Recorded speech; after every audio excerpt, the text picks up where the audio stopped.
I had always thought Japan would be the adventure of a lifetime. The allure of a new culture, different food, and an entirely different way of living was too much to resist. My job as an English teacher in a small town just outside Tokyo was perfect, giving me a chance to experience Japan in a way most tourists never could. One of the first places I discovered was the little convenience store down the street from my apartment. It wasn't a flashy 7-Eleven or a Lawson's, but a small, family-run place that had a quaint charm about it. The sign above the door read, Kobayashi Mart, in fading red letters. Every morning, I'd stop by for a coffee and a rice ball before heading to work. The first few months were blissful.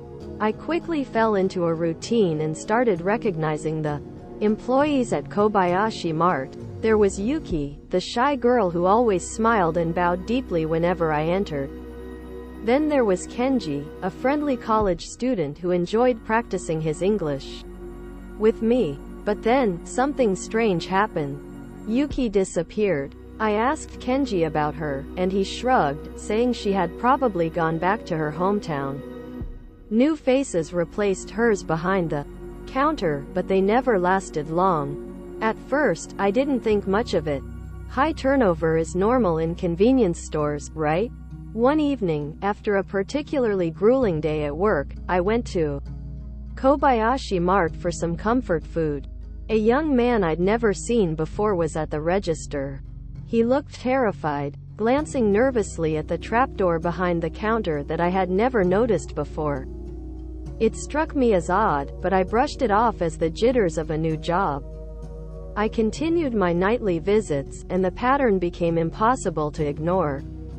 Every few weeks, a new face appeared, looking more frightened than the last. I couldn't shake the feeling that something was terribly wrong. One rainy night, curiosity got the better of me. The store was empty, save for the new girl at the register, who looked as though she might burst into tears at any moment. I pretended to browse the shelves, keeping an eye on her. After a few minutes, she opened the trapdoor and descended the stairs, leaving the store unattended. Heart pounding, I crept behind the counter and peered down the dark stairway. A faint, foul odor wafted up, and I felt a chill run down my spine.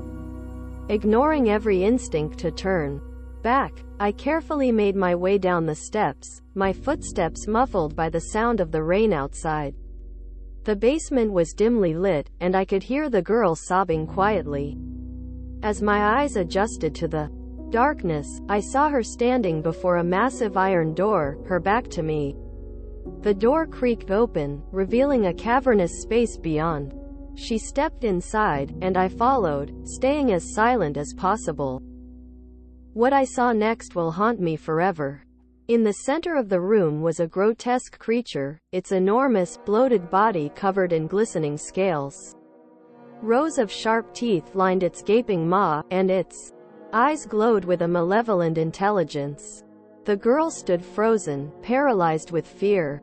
Before I could react, the creature lunged forward, and the girl's scream was cut short.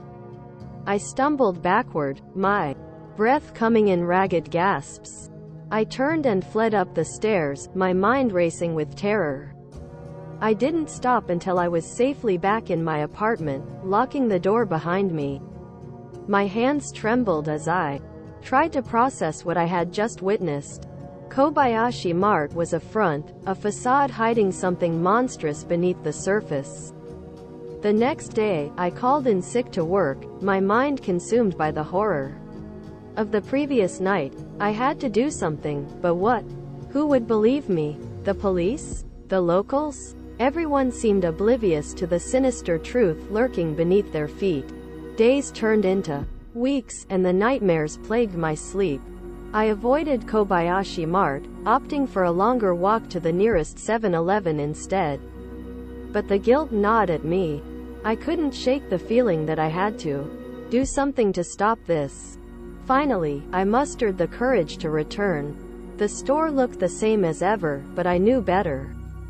Another new employee greeted me, her eyes wide with fear. I needed proof. Something to show the authorities. As I browsed the shelves, I discreetly took out my phone and began recording. The trapdoor opened, and she descended the stairs. I followed, keeping a safe distance. This time, I was ready. I captured every detail: the iron door, the cavernous room, the monstrous creature. I fled once more, but this time, I had evidence. I took it to the police, my heart pounding with a mix of fear and hope. They were skeptical at first, but the video spoke for itself. A raid was organized, and Kobayashi Mart was shut down. The creature was captured, its existence hidden from the public to prevent mass hysteria. The town moved on, unaware of how close they had come to a living nightmare. As for me, I couldn't stay. The memories were too painful, the fear too real. I returned to the US, but the horrors of that small Japanese town will stay with me forever. I still see their faces in my dreams, the terrified employees, the monstrous creature. Japan was supposed to be an adventure, but it became a waking nightmare I will never forget.